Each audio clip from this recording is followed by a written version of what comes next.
Stephen,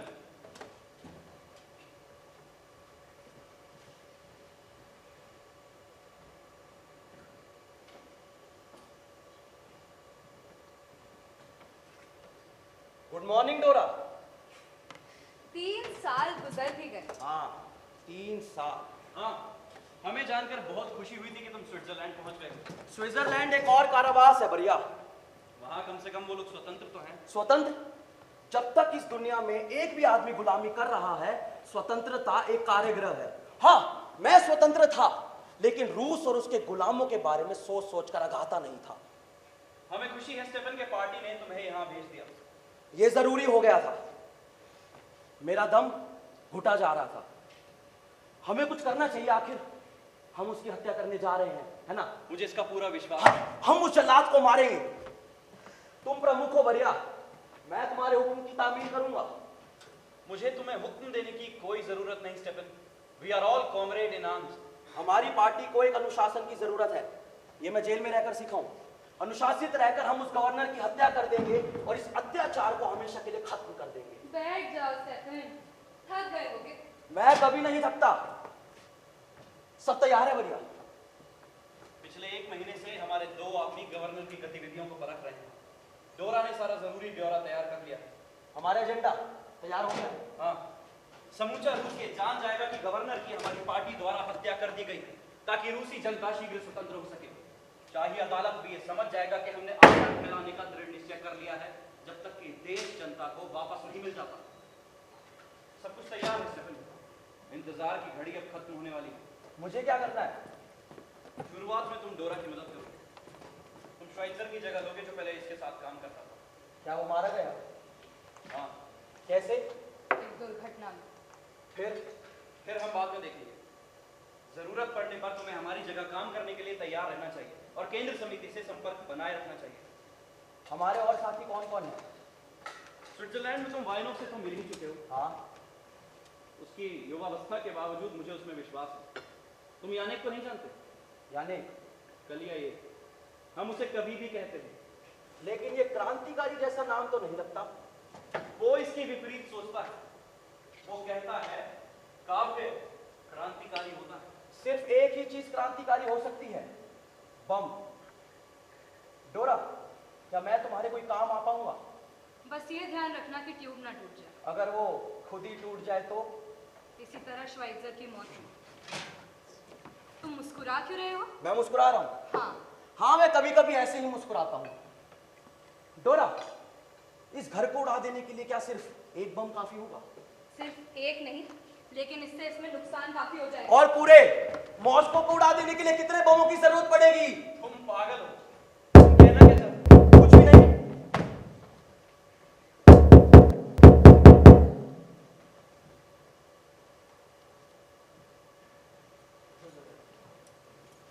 Stephen, good morning. हाँ, क्या तुमने राजमहल से ऑडिटोरियम तक की दूरी देखी? हाँ हाँ, ये देखो।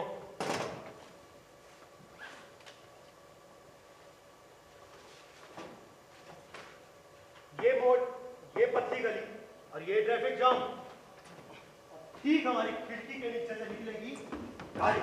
और पुलिस के भेदिए, वो बहुत है। तुम्हें उनसे डर रहता है? मैं कभी कभी बेफिक्र नहीं रह पाता। उनकी वजह से कोई भी बेफिक्र नहीं रह पाता। तुम ज्यादा परेशान मत हो। मैं किसी से डरता नहीं हूँ।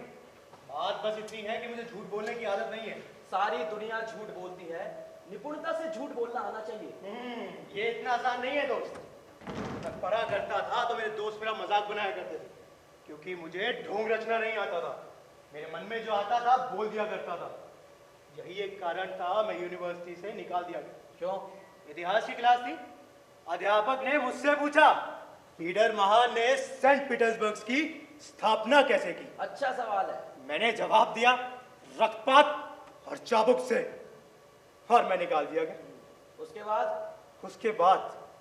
उसके बाद मेरे समझ आया, अन्याय की भर्त्सना करना ही काफी नहीं है, उसके लिए अपनी जान गंवानी पड़ती है। पर तुम फिर भी झूठ बोलते हो। मैं झूठ बोलता हूं, लेकिन जिस दिन बम फेंकूंगा झूठ नहीं बोलूंगा। ये यानी लेकिन ये वो संकेत तो नहीं है। यानी अपनी मर्जी से संकेत बदल देता है। ये उसका व्यक्ति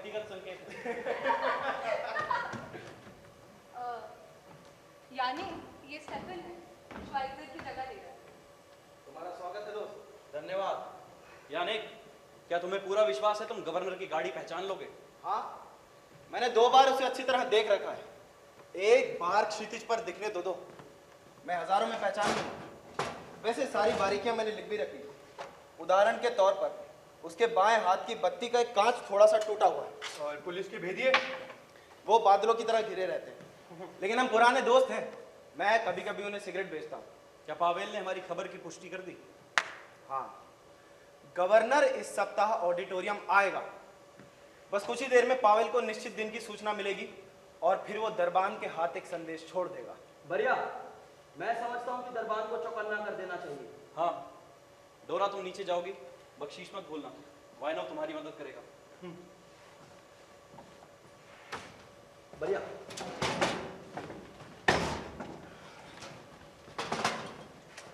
मैं बम फेंकना चाहता हूँ। नहीं स्टेफन, बम फेंकने वाले पहले ही नियुक्त हो चुके हैं। फेंकने दो ना मुझे, और तुम जानते ही हो कि मेरे लिए कितना जरूरी है। स्टेफन, नियम नियम होता है। मैं भी बम नहीं फेंकूंगा, मैं भी यहाँ रुक कर इंतजार करूंगा। नियम सख्त होता है। पहला बम कौन फेंक रहा है? मैं। वाइनव दूसरा फेंकेगा। तुम्हें मुझ पर विश्वास नहीं? कोई अनुभव तो होना चाहिए। हाँ, अनुभव? इस बात को तुम अच्छी तरह से जानते हो कि हर एक ने सिर्फ एक ही बार बम फेंका है और दूसरी बार किसी ने नहीं फेंका। इसके लिए एक मजबूत हाथ की जरूरत होती है। इन्हें देखो, तुम्हें लगता है ये कांप जाएंगे? अत्याचारी मेरे सामने होगा और मैं हिचकिचाऊंगा? ऐसा तुमने क्यों सोचा? और मान लो कि ऐसा हुआ भी, लेकिन फिर भी मेरे पास एक दूसरा तरीका है। कौन सा तरीका? मैं अपने आप को गवर्नर की गाड़ी के नीचे फेंक दूंगा। इसकी कोई जरूरत नहीं है। स्टेफन, तुम गली में रहोगे। यानिक और एलेक्सिस गवर्नर की गाड़ी की घात में बैठेंगे। तुम हमारी खिड़कियों के नीचे नियमित रूप से चहलकदमी करते रहोगे और हम लोग कोई संकेत तय कर लेंगे। मैं और डोरा यहाँ उद्घोषणा के समय का इंतजार करेंगे। अगर भाग्य हमारे साथ हुआ तो हम गवर्नर को खत्म कर देंगे। मैं उसे खत्म करूंगा। लेकिन बढ़िया, अगर हम असफल रहे तो मुझे लगता है तब हमारे लिए जापानियों का अनुसरण करना उचित होगा। क्या मतलब? मतलब ये कि जापानियों ने कभी भी युद्ध के समय आत्मसमर्पण नहीं किया, आत्महत्या की। नहीं, आत्महत्या करने के लिए अपने आप से प्यार करना बहुत जरूरी होता है, और एक सच्चा क्रांतिकारी स्वयं को प्यार नहीं कर पाता। क्या मतलब एक सच्चा क्रांतिकारी? मुझे वो लोग पसंद नहीं जो क्रांति में इसलिए कूदे हो क्योंकि वो ऊबे हुए। तुमसे किसने कहा कि मैं उबिया हूं? तुम संकेत बदल देते हो, तुम्हें पहली वाले का रोल करना पसंद है, तुम कविताएं बोलते हो, अपने आप को गवर्नर की गाड़ी के आगे डाल देना चाहते हो, और अब आत्महत्या। मुझे तुम पर विश्वास नहीं है। तुम मुझे नहीं जानते हो दोस्त, मुझे जीवन से प्यार है। मैं ऊबा हुआ नहीं हूँ और मैं क्रांति में इसीलिए आया हूँ क्योंकि मुझे जीवन से प्यार है। मुझे जीवन से कोई प्यार नहीं है, न्याय से है, जो जीवन से बहुत ऊंचा होता है। हर एक व्यक्ति न्याय की उपासना करता है, वो जैसे भी कर पाता है, लेकिन हमारे लिए ये समझना जरूरी है कि हमारे विचारों में मतभेद है और उसके बावजूद एक दूसरे से प्यार करें। अगर कर सके तो हम ये नहीं कर सकते। तो फिर तुम हमारे बीच में क्या कर रहे हो? मैं यहाँ एक आदमी को मारने आया हूँ, उससे प्यार करने नहीं, और ना ही उसके विचारों से मतभेद करने। देखो दोस्त, तुम उसको अकेले तो नहीं मारोगे और ना ही बिना किसी नाम के। तुम उसको हमारे साथ मिलकर मारोगे और रूसी जनता के नाम पर। यह है तुम्हारा कारण। मुझे इसकी कोई जरूरत नहीं है। 3 साल हुए, उस रात मुझे जेल में कारण मिल गया था, हमेशा के लिए। अब मैं और नहीं बस! तुम लोग क्या पागल हो गए हो? क्या तुम भूल गए हो हम कौन हैं? एक दूसरे को भूलकर हम एक हुए हैं अत्याचारियों को मारने के लिए, इस देश को आजादी दिलाने के लिए, और ये हम मिलकर ही करेंगे। हमें कोई ताकत अलग नहीं कर सकती। चलो स्टेफन, हमें कुछ संकेत निर्धारित करने हैं। लेकिन उसने मेरा अपमान किया है भैया। क्या हुआ? कुछ नहीं, हम दोनों में अभी से झगड़ा हो गया। मुझे लगता है वो मुझे नहीं चाहता। मेरे ख्याल से वो किसी को नहीं चाहता। जब ये सब खत्म हो जाएगा वो बहुत खुश होगा। तुम उदास मत हो। मैं उदास हूँ डोरा, मुझे आप सब लोगों के प्यार की जरूरत है। इस संगठन के लिए मैंने सब कुछ छोड़ दिया। अब मैं ये कैसे बर्दाश्त करूं कि मेरे भाई ही मुझसे मुंह मोड़ रहे हैं। कभी कभी मुझे लगता है कि वो मुझे समझने की कोशिश ही नहीं करते। ये बात मैं जानता हूं कि मैं अनाड़ी हूं, लेकिन क्या इसमें मेरी गलती है? इनकलाब निस्संदेह, लेकिन जीवन के लिए भी तो क्रांति चाहिए, उसे एक और मौका देने के लिए। तुम समझ रही हो ना? हाँ, और फिर हम तो मौत देने जा रहे हैं। तुमने पहला बम फेंकने का निर्णय क्यों लिया? क्या हम बिना आतंकवाद का हिस्सा हुए आतंकवादी कार्यवाही के बारे में बात कर सकते हैं? नहीं। बिल्कुल ठीक। हमें कतार में सबसे आगे होना चाहिए डोरा।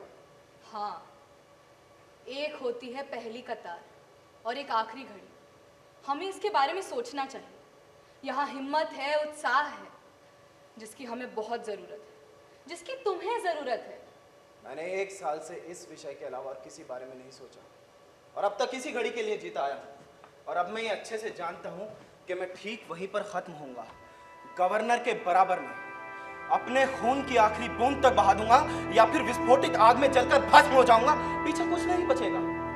अब तुम समझी मैंने सबसे पहले बम फेंकने का फैसला क्यों किया था? सिद्धांत के लिए मरना ही एकमात्र तरीका है उसकी ऊंचाइयों पर बने रहने का। यह है प्रमाणित। मैं भी ऐसी ही मौत चाहती हूँ। हाँ डोरा, ये एक ऐसी खुशकिस्मती है जिसे हम लोग ईर्ष्या कर सकते हैं। तुम जानती हो, जब मैं रात को अपने सस्ते से फेरी वाले के गद्दे पर करवटें बदलता हूँ, उस वक्त एक विचार मुझे बड़ा तंग करता है कि इन लोगों ने हमें हत्यारे बना दिया। लेकिन मैं तभी सोचता हूँ कि मैं भी तो उन्हीं के साथ मर जाऊंगा। तब मेरे दिल को बड़ी तसल्ली मिलती है। मैं खुश हो जाता हूँ और एक बच्चे की तरह करवट बदलकर फिर से सो जाता हूँ। यही अच्छा है यानी, मारो और मरो। लेकिन मेरे ख्याल से एक और भी बड़ा सौभाग्य है, फांसी का तख्ता। फांसी का तख्ता, मैंने इसके बारे में सोचा है। आक्रमण के समय मर जाने में एक अधूरापन होता है, लेकिन इसके विपरीत आक्रमण और फांसी के तख्ते के बीच एक बड़ा सौभाग्य है, मनुष्य के लिए शायद एकमात्र। इसी तरह सोचने से तुम्हें हिम्मत मिलेगी, और फिर हम जितना ले रहे हैं उससे कई बड़ी कीमत दे रहे हैं। मतलब?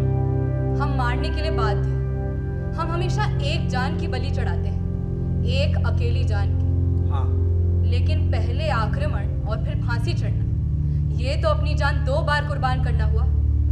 हम जितना ले रहे हैं उससे कई बड़ी कीमत दे रहे हैं। ये अपनी जान 2 बार कुर्बान करना हुआ। तुमने ठीक कहा डोरा। अब हमसे कोई भी किसी बारे में कुछ नहीं कह सकता। मुझे खुद पर पूरा विश्वास है। तुम्हें मुझ पर विश्वास नहीं? मुझे खुद पर विश्वास नहीं। श्वाइत्ज़र की मौत के बाद मेरे दिमाग में अजीब अजीब से ख्याल आते हैं, और फिर तुम्हें ये बताना कि क्या मुश्किल होगा मेरा काम नहीं। मुझे मुश्किलें पसंद है डोरा। तुम मुझे इस काबिल समझती हो तो बोलो। मैं जानती हूँ तुम निर्भीक हो, इसीलिए तो मुझे इतनी फिक्र है। लेकिन पहली पंक्ति में से तुम उसे ठीक सामने से देखो। किसको? गवर्नर को। मुश्किल से 1 सेकंड। उस 1 सेकंड में जब तुम उन्हें देख रहे हो सकता है गवर्नर की आंखें बड़ी ही करुणामयी हो। तुम उन्हें देखोगे हंसते हुए या सिर खुजाते हुए। कौन जानता है, रेजर से उनका गाल शायद कुछ कट गया हो, और अगर इसी क्षण उन्होंने तुम्हारी ओर देख लिया तो? लेकिन मैं उन्हें नहीं मार रहा डोरा, मैं तो निरंकुशता को मार रहा हूँ। बेशक निरंकुशता को मारना बहुत जरूरी है। मैं बम बना दूंगी और फ्यूज लगा दूंगी। तुम जानते हो, सबसे महत्वपूर्ण घड़ी में जब मेरी नसें उत्तेजना से तनी हुई होती, मेरा मन एक अजीब से आनंद से भर जाता है। लेकिन मैं गवर्नर को नहीं जानती, और अगर इस समय वो मेरे साथ बैठे होते तो ये काम करना मेरे लिए बहुत मुश्किल हो जाता। तुम तो उन्हें ठीक सामने से देखोगे। मैं नहीं देखूंगा। तो क्या करोगे, आंखें बंद कर लोगे? नहीं, लेकिन ईश्वर की कृपा से नफरत ठीक समय पर मेरे दिल में उतर जाएगी और मुझे अंधा बना देगी। दरबान आया है, गवर्नर कल ऑडिटोरियम आएगा। डोरा, सब कुछ तैयार रहना चाहिए। मैं उसे मारूंगा।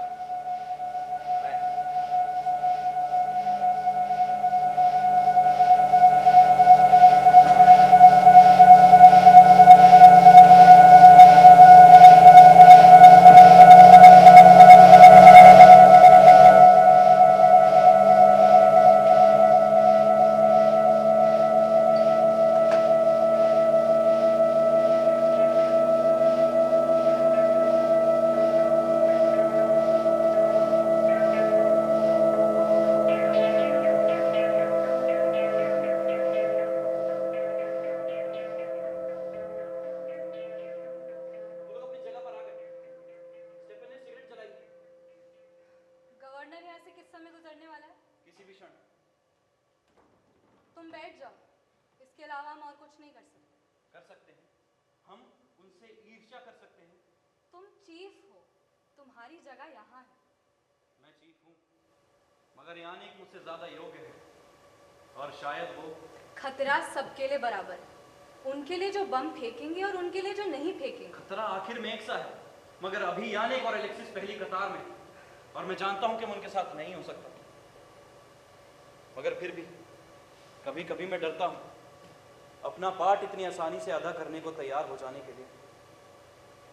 आखिर कितना सुविधाजनक है कि आपको कभी कोई बम फेंकने पर मजबूर ना करे।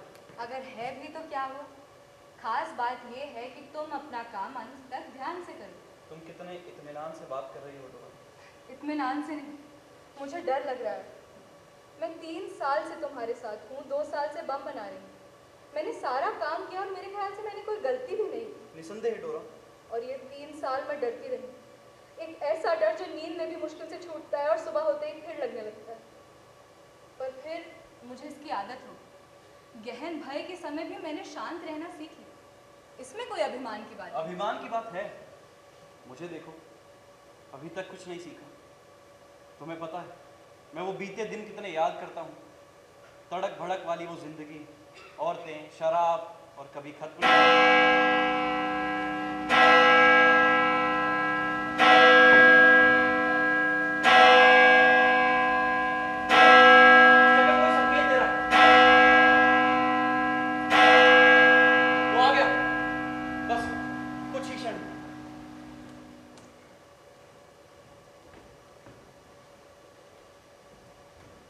इतनी देर क्यों लग रही है? ठीक है, स्टेफन उल्टे पैर ऑडिटोरियम की तरफ भाग रहा है।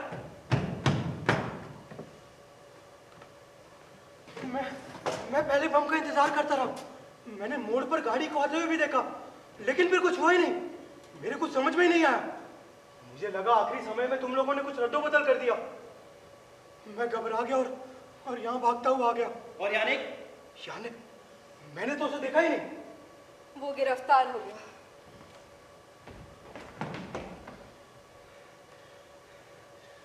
मुझे माफ कर दो भाइयों, मैं बम नहीं फेंक पाया।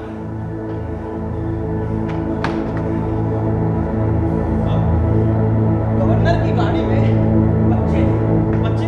हाँ, गवर्नर का भतीजा और भतीजी। मगर और लोग की खबर के मुताबिक तो गवर्नर को अकेला होना चाहिए। लेडी गवर्नर भी थी। मेरे ख्याल से हमारे कवि के लिए कुछ ज्यादा हो गया। सौभाग्य से पुलिस के जासूसों ने कुछ नहीं देखा। मैंने तो अंदाजा भी नहीं लगाया। बच्चे, सिर्फ बच्चे। क्या आप लोगों ने कभी बच्चे देखे? वो गंभीर निगाह जिससे वो कभी कभी देखते हैं, मुझसे वो कभी नहीं देखी जाती। वो बच्चे, वो हंस नहीं रहे थे, एकदम सूखे अकड़े हुए बैठे थे और शून्य में देख रहे थे। कितने दुखी लग रहे थे बेचारे, अपने परेड के कपड़ों में लिपटे हुए, हाथ जांघों पर गाड़ी में से हर तरफ से दिख रहे थे। मैंने लेडी गवर्नर को नहीं देखा, उन बच्चों के अलावा मुझे कुछ भी नहीं। तुम जानते हो, मैं उनकी तरफ बम फेंक देता अगर वो मेरी तरफ देख लेते तो। और कुछ नहीं तो उस भयभीत दृष्टि को लुप्त कर देने के लिए।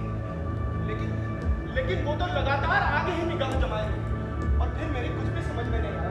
मेरे हाथ कांपने लगे, मेरे पैरों में जान नहीं रही और 1 सेकंड बाद मौका हाथ से निकल गया। डोरा, क्या मैं कुछ सपना देख रहा था? मुझे लगा उस वक्त गिरजे की घंटियां बज रही। नहीं आने को कोई सपना नहीं देख रहे।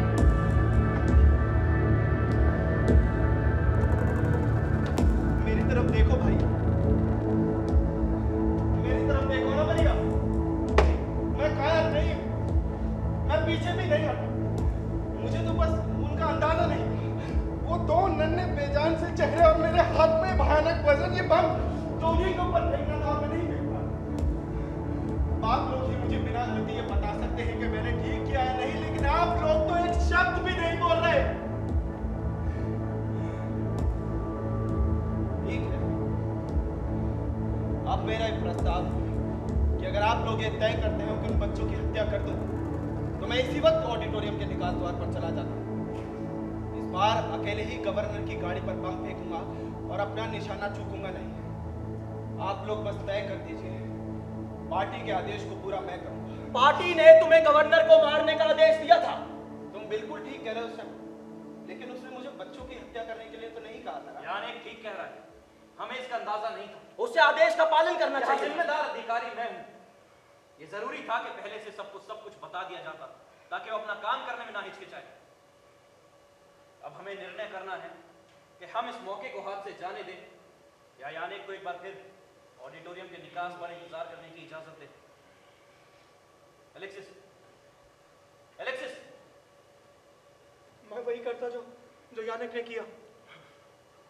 डोरा, मैं भी रुक जाती यानी की तरह, और फिर मैं औरों को वो सलाह कैसे दे सकती हूँ जो मैं खुद नहीं निभा सकती। क्या आप लोग अंदाजा लगा पा रहे हैं कि ये निर्णय क्या मायने रखता है? 2 महीने निगरानी की, बड़े बड़े जोखिम उठाए और उनसे बचे, और अब इन 2 महीनों को हमेशा के लिए खो दे? नहीं। एक और बिना किसी वजह गिरफ्तार हुआ, रिकॉर्ड बिना किसी बात फांसी पर चढ़ा, और अब फिर से नए सिरे से शुरू करे। दोबारा मौका मिलने से पहले वही छल कपट, निरंतर बेचैनी और जागते हुए सप्ताह गुजारे। क्या तुम लोग पागल हो गए हो? अच्छी तरह जानते हो 2 दिन में गवर्नर फिर से ऑडिटोरियम आएगा। वही 2 दिन जब हमारे पकड़े जाने का डर है। तुम ही नहीं खुद कहा था ना? मैं चला जाता हूँ परिया। रुको, तुम स्टेफन, क्या तुम आंखें खोलकर सीधा निशाना लगाकर एक बच्चे पर गोली चला सकते हो? हाँ, अगर पार्टी आदेश दे तो हाँ। तो फिर तुमने आंखें क्यों बंद कर ली? मैंने आंखें बंद कर ली, हाँ, इसलिए कि मौके का बेहतर अंदाजा लगाया जा सके और तथ्यों की जानकारी से उसका उत्तर दिया जा सके। तो फिर आंखें खोलो और अच्छी तरह समझ लो कि पार्टी की शक्ति और प्रभाव खत्म हो जाएगा अगर तुमने 1 सेकंड के लिए भी यह गवारा किया कि बच्चों को हमारे बमों से उड़ाकर टुकड़े टुकड़े किया जा सकता था। मेरे पास इन निरर्थक बातों के लिए उदारता नहीं है। जिस दिन हम बच्चों को ध्यान से निकाल देने का निश्चय कर लेंगे, उस दिन हम इस दुनिया के मालिक बन जाएंगे और क्रांति कामयाब हो जाएगी। उस दिन समूची मानव जाति को क्रांति से नफरत हो जाएगी। क्या फर्क पड़ता है अगर हम उन पर हावी हो जाएं और उन्हीं के तरीके से उनको उनकी गुलामी से बचाएं। और अगर समूची मानव जाति क्रांति को अस्वीकार कर दे, आम जनता जिनके लिए तुम संघर्ष कर रहे हो बच्चों का मरना अस्वीकार कर दे, तो क्या फिर भी तुम उन पर वार करोगे? हाँ, अगर जरूरत पड़ी तो हाँ, तब तक जब तक कि लोग ये ना जान जाए कि मुझे भी जनता से प्यार है। प्यार का रूप ऐसा नहीं होता। ये कौन कहता है? मैं, डोरा। तुम एक स्त्री हो और तुमने अपने मन में प्यार की एक दुख भरी धारणा बना रखी है। लेकिन शर्म क्या होती है, इसकी धारणा मेरे मन में एकदम ठीक है। हाँ, शर्म। मुझे अपने आप से एक दिन शर्म आई थी, और वो भी तब जब दूसरों की गलतियों के कारण मुझे कोड़े पड़े थे। इसलिए कि मुझे कोड़े पड़े थे।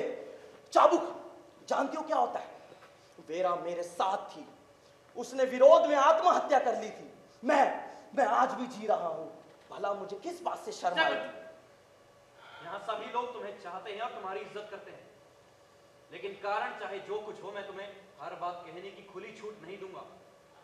हमारे सैकड़ों भाई मारे जा चुके हैं ताकि लोग ये समझ सकें कि मनमानी नहीं चलेगी। वो कुछ भी निश्चित नहीं है जो हमारे लक्ष्य पूर्ति में काम आता हो। तो क्या ये उचित है कि पुलिस के साथ मिल जाओ और दोहरा खेल खेलो जैसे इन्होंने कहा था? हाँ, तुम करोगे ऐसे? हाँ, सिर्फ अगर जरूरत पड़ी तो हाँ। तुमने जो भी अभी तक कहा, हम तुम्हारे साथ रहकर किए गए कामों के लिए भूल जाएंगे, ये हमेशा याद रखना। अभी हमें ये समझना है कि कुछ ही देर में हम उन बच्चों पर बम फेंकेंगे। बच्चे, तुम्हारे मुंह पर सिर्फ एक यही शब्द रहता है। तुम लोग कुछ नहीं समझते, क्योंकि यानेक उन 2 बच्चों को नहीं मार पाया, कल को हजारों रूसी बच्चे भूख से मरेंगे। क्या तुमने कभी बच्चों को भूख से मरते देखा है? मैंने देखा है, लेकिन यानेक ने उनको नहीं देखा। उसने तो बस गवर्नर के कर्तव्य दिखाने वाले उन 2 कुत्तों को देखा है। इसका मतलब तुम लोग इंसान नहीं हो। क्या तुम आज भी वर्तमान के क्षण में जीते हो? बोलो। ठीक है, तो रहम का सहारा लो और हर दिन की तकलीफों से मुक्त होते रहो, ना कि क्रांति का, जो वर्तमान और आने वाली आपदाओं से मुक्त कराना चाहती है। यानेक ने गवर्नर की हत्या करना स्वीकार किया ताकि वो दिन करीब आए जब कोई भी रूसी बच्चा भूख से ना मरे। ये अपने आप में आसान बात नहीं, और गवर्नर के भतीजों की हत्या करने से कोई भी बच्चा भूख से मरने से नहीं बचेगा। विनाश के कुछ नियम होते हैं, सीमाएं होती हैं। कोई सीमाएं नहीं होती। सच तो यह है कि तुम लोगों को क्रांति में विश्वास ही नहीं है। अगर तुम उसमें पूरा और हर तरह का विश्वास होता, अगर तुम आश्वस्त होते कि अपने आत्मत्याग और जीत से हम एक ऐसा रूस बना सकेंगे जो तानाशाही से मुक्त होगा, स्वतंत्रता की वो भूमि होगी जो समूचे विश्व पर छा जाएगी।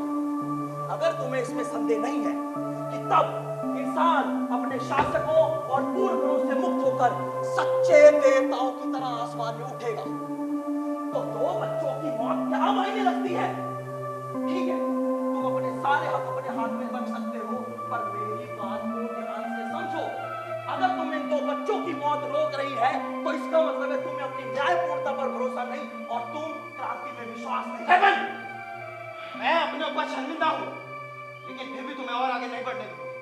अरे मैंने तो हत्या करना स्वीकार किया था ताकि अत्याचार का खतरा पलट हो सके, लेकिन तुम्हारे इन शब्दों के पीछे मुझे तानाशाही की ऐसी घोषणा सुनाई दे रही है जो अगर कभी सच हुई तो जरूर मुझे एक हत्यारा बना देगी, जबकि मैं कोशिश कर रहा हूं एक न्यायकर्ता होने की। न्यायकर्ता क्या फर्क पड़ता है अगर तुम न्यायकर्ता ना भी बनो और न्याय होता रहे हत्यारों के द्वारा?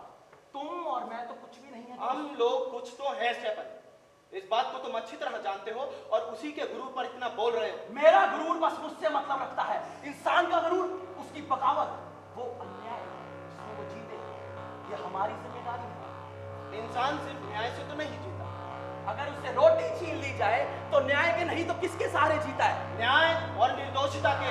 निर्दोषिता, शायद मैं इसको जानता हूं और इसको बहुत पहले ही भूल जाना पसंद किया है और उन हजारों लोगों से भी बुलवा दिया है ताकि एक दिन इसका महत्व और बढ़ सके। हाँ, तो ये निश्चित करना जरूरी है कि वो कयामत का दिन आएगा जिसके इंतजार में इंसान भी रहा है, नहीं? मुझे उसमें विश्वास है।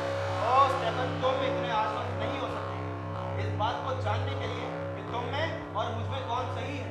3 पीढ़ियों का परित्याग करना पड़ेगा, बहुत सी लड़ाइयां होंगी, भयंकर विद्रोह होंगे और जब इस धरती पर से खून की नदियां सूखने लगेंगी तुम और मैं बहुत पहले के धूल में मिल चुके होंगे। तब और पैदा हो जाएंगे और उनका अभिवादन मैं ऐसे ही करूंगा जैसे मेरे भाई को। कुछ और ठीक, लेकिन मैं उन्हें चाहता हूं जो आज जी रहे हैं उसी जमीन पर जिस पर कि मैं, यही है वो जिनका मैं अभिवादन करता हूं।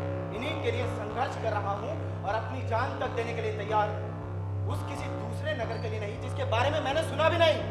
मैं उनके लिए अपने भाइयों पर अत्याचार नहीं करूंगा। मैं इस खोखले न्याय के निमित्त मौजूद अन्याय को और नहीं बढ़ने दूंगा। स्टेफन भाइयों, मैं आपसे साफ साफ बात करना चाहता हूं और कम से कम एक बात को ठीक तौर पर कह देना चाहता हूं जो हम में से कोई भी किसान भाई कह सकता था कि बच्चों की हत्या करना क्रांतिकारी प्रतिष्ठा के बिल्कुल विपरीत है। और अगर मेरे जीते जी क्रांति प्रतिष्ठा के पद से विमुख हो जाती है तो मैं उससे दूर हो जाऊंगा। अब अगर आप लोग ये तय करें कि उन बच्चों की हत्या कर दें तो इसी वक्त ऑडिटोरियम के निकास द्वार पर चला जाता हूं, लेकिन मैं अपने आप को गवर्नर की गाड़ी के नीचे फेंक दूं। प्रतिष्ठा एक विलास की वस्तु होती है और उनके लिए महफूज होती है जो गवर्नर जैसी गाड़ी रख सकते हैं। नहीं स्टेफन नहीं, ये एक निर्धन का आखिरी धन है। इस बात को तुम अच्छी तरह जानते हो और यह भी जानते हो कि क्रांति में एक प्रतिष्ठा होती है। ये वही प्रतिष्ठा है जिसके लिए हम जान देने के लिए तैयार हैं। ये वही प्रतिष्ठा है स्टेफन जिसने तुम्हें एक दिन कोड़ों के नीचे भी सर उठाकर देने की हिम्मत दी थी और उसी के बलबूते पर आज चुप हो जाओ, मैं इसके बारे में और कुछ नहीं सुनना चाहता हूं।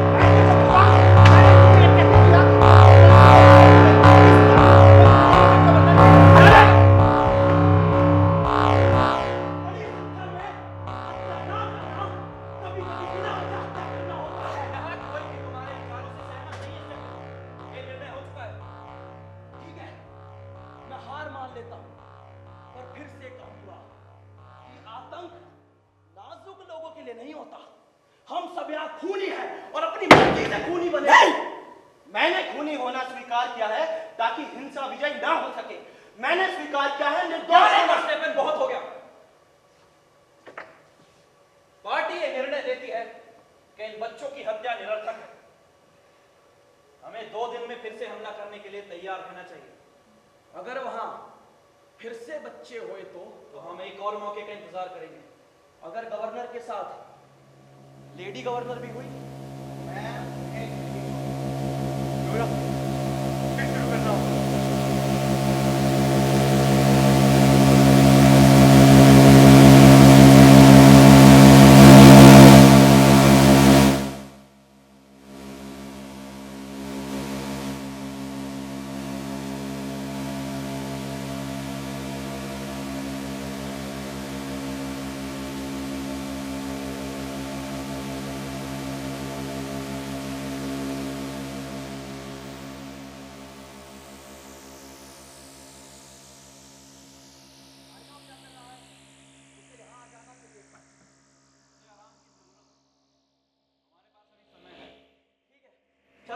मैं मॉल लेकर आता हूँ। नहीं, हमें कम से कम खतरे उठाने चाहिए।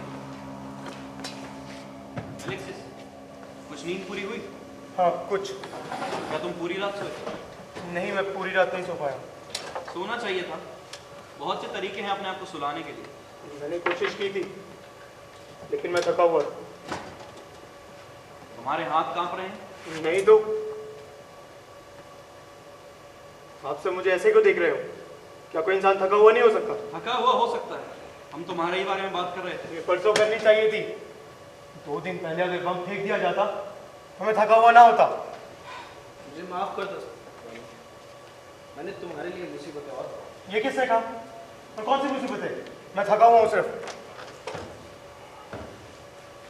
बरिया, मुझे तुमसे कुछ बात करनी है, बोलो। अकेले में।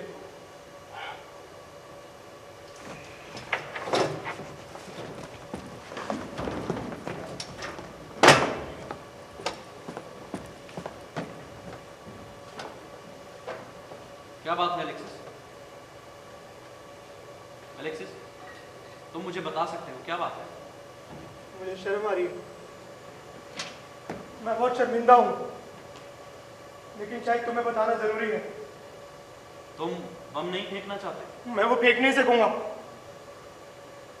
तुम डर रहे हो, यही बात है ना? मैं डर रहा हूँ और अपनी कायरता पर शर्मिंदा भी हूँ। लेकिन 2 दिन पहले तो तुम बहुत खुश थे, बहुत मजबूत थे, तुम्हारी आंखें चमक रही थी। हाँ? मैं हमेशा से डरता आ रहा हूँ बरिया। 2 रोज पहले मैंने अपनी समूची हिम्मत बटोर ली थी बस। दूर से जब मैंने गवर्नर की गाड़ी आते देखा तो मैंने अपने आप से कहा कि 1 मिनट और। मैंने अपने दांत पीस लिए थे, मेरी सब मांसपेशियां तन गई थी। मैं इतने आवेश से बम फेंकने जा रहा था जैसे गवर्नर की मृत्यु ठीक उसकी चोट के नीचे होनी हो। मैं पहले बम का इंतजार करता रहा। मैं अपने अंदर की सारी संचित शक्ति उस धमाके के साथ छोड़ देना चाहता था, लेकिन मेरे कुछ हुआ ही नहीं। गवर्नर की गाड़ी ठीक मेरी आंखों के सामने आ गई। वो कितना तेज चल रही थी, और तब मैं समझा कि यानिक ने बम नहीं फेंका। इस समय एक गहरे शीत ने मुझे जकड़ लिया और मैंने अपने आप को एक दुर्बल बच्चे की तरह महसूस किया। कोई बात नहीं एलेक्सिस, शक्ति वापस आ जाती है। 2 दिन से तो शक्ति वापस नहीं आई भैया। अभी कुछ ही समय पहले मैंने तुमसे झूठ बोला था। मैं पूरी रात सो नहीं सका हूं भैया। मेरा दिल जोरों से धड़क रहा है। मैं बहुत ज्यादा हताश हो गया हूं। तुम्हें हताश होने की कोई जरूरत नहीं। हम सभी तुम्हारी तरह थे, और तुम्हें बम नहीं फेंकना पड़ेगा। फिनलैंड में 1 महीने का आराम, और फिर तुम हमारे बीच वापस आ जाओगे। नहीं, ये कुछ और बात है। अगर मैंने अभी बम नहीं फेंका तो शायद मैं नहीं फेंक पाऊंगा। तो फिर? ये मैंने आतंक की वजह से नहीं किया। मुझे यहाँ से चले जाना चाहिए। मैं मीटिंग में जाऊंगा, मैं वहाँ बोलूंगा, वहाँ प्रोपोगेंडा करूंगा। लेकिन खतरा तो बराबर है। हाँ, लेकिन यहाँ हमें कुछ दिखता नहीं है। तुम कहना क्या चाहते हो? मीटिंग में बैठना, परिस्थितियों पर विचार विमर्श करना और आदेश दे देना आसान है। हाँ, खतरा जरूर है, लेकिन बिना कुछ देखे हुए। क्योंकि बाहर निकलकर शहर के ऊपर से ढलती संध्या देखना, उन लोगों की भीड़ को देखना जो तेज रफ्तार से आगे बढ़ रहे हैं, अपने बच्चे से मिलने के लिए, गर्म सूप पीने के लिए, एक औरत का प्यार पाने के लिए, इस समय सीधे और चुपचाप खड़े होना, अपने हाथों में बम का बोझा थामे हुए, और ये जानते हुए कि अभी 3 मिनट में, 2 मिनट में और कुछ ही सेकंड में चमकती हुई गवर्नर की गाड़ी के आगे लोग तड़प उठेंगे। ये डर लगता है भैया, लेकिन अब मैं समझ गया हूं, बिना अपना लहू बहाए नए सिरे से शुरू कर सकता हूं। एक छोटा सा काम जिसके मैं काबिल हूं। कोई काम छोटा नहीं होता। जेल और फांसी हम सभी का यही अंत है। लेकिन यहाँ कुछ दिखाई तो नहीं देता, जैसे कि वहां पे वो लोग दिखाई देते हैं जिन्हें मारने जा रहे हैं। यहाँ कल्पना करनी पड़ती है, और कभी-कभी मैं कल्पना शून्य हो जाता हूँ। मैं पुलिस के बेटियों पे भी विश्वास नहीं करता। है ना बड़ी अजीब सी बात, एक क्रांतिवादी के लिए जिस दिन पेट पे पहली लात पड़ेगी सब समझ आ जाए, उससे पहले नहीं। और जेल में हम देखते भी हैं और समझते भी हैं। वहां भूलने का कोई सवाल ही नहीं होता। जेल में कोई निर्णय नहीं लेना पड़ता, बात है, बात तय नहीं करना पड़ता। बार बार अपने आप से ये नहीं कहना पड़ता कि हाँ अवश्य तू तय करेगा बम कब फेंकना है। लेकिन बढ़िया, अब मैं समझ गया। अगर अब मैं गिरफ्तार हो गया ना तो भाग निकलने की कोशिश नहीं करना। बच निकलने के लिए बहुत सारी चीजें इजाद करनी पड़ती है, पहले निकलनी जरूरी होती है। और अगर बच के ना निकल पाए तो नेतृत्व औरों के हाथ में चला जाता है। सारा काम वो संभालता है। कभी कभी वो तुम्हें फांसी पे चढ़ाने के लिए भी काम करते हैं। हाँ, कभी कभी, लेकिन मरना कम मुश्किल होगा बजाय अपनी जिंदगी के। और एक और जिंदगी का बोझा हाथों में थामे हुए, और वो क्षण तय करने के लिए जब मैं अपनी और इस दूसरे की जिंदगी अंधाधुंध में चौंक दूंगा। नहीं बढ़िया, नहीं, अब मैं अपना अवतार किसी और तरह से पूरा करूंगा। जो मैं हूं उसे स्वीकार करके। आखिर डरपोक भी तो क्रांति के काम आ सकते हैं। यूं तो हम सभी डरपोक हैं, बस हमें मौका नहीं मिलता ये साबित करने का। तुम ऐसे ही करो जैसे तुम्हारा मन हो। मैं यहाँ से चला जाना चाहता हूँ, बहुत दूर। मैं लोगों के सामने भी नहीं आ पाऊंगा। तुम मुझे बता दो। मैं बता दूं। यानी से कहना कि उसकी कोई गलती नहीं थी, और मैं उससे भी उतना ही प्यार करता हूँ जितना कि आप सबसे। अलविदा कॉमरेड, सब कुछ पूरा होगा। रूस को आजादी प्राप्त होगी। रूस को आजादी प्राप्त होगी।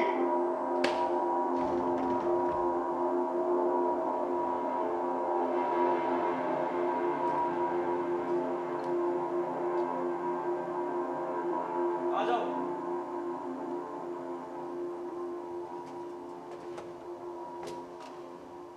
क्या बात थी? माइनो बम नहीं फेंकेगा। वो बहुत निशक्त महसूस कर रहा है, फेंक नहीं पाएगा। इसमें मेरी गलती है ना बढ़िया? नहीं अनिक, वो तुम्हें बताना चाहता था कि वो तुमसे बहुत प्यार करता था। क्या वो हमसे दोबारा मिलेगा? हाँ शायद, मगर मगर हमला करने के समय तुमने हमसे एक आदमी ले लिया। हमला करने के समय मुझे बातचीत करने का मौका नहीं मिला। सब कुछ खुद ही तय करना पड़ा। मैं जाऊंगा उसकी जगह। नहीं, इसमें मेरा। तुम चीफ हो बढ़िया, यहाँ पर रहना तुम्हारा फर्ज है। कभी कभी एक चीफ का डरपोक होना भी फर्ज हो जाता है, बशर्ते मौका मिलने पर वो अपनी दृढ़ता दिखा सके। समझे? स्टेफन, तुम मेरी जगह लोगे जब तक जरूरत है। तुम्हारे लिए सब कुछ जानना जरूरी है। आओ।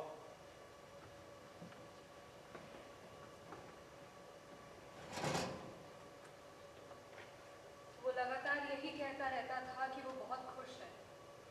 हाँ, तुम जानती हो उसने मुझसे कहा था कि हम लोगों से परे उसके लिए कोई खुशी नहीं है।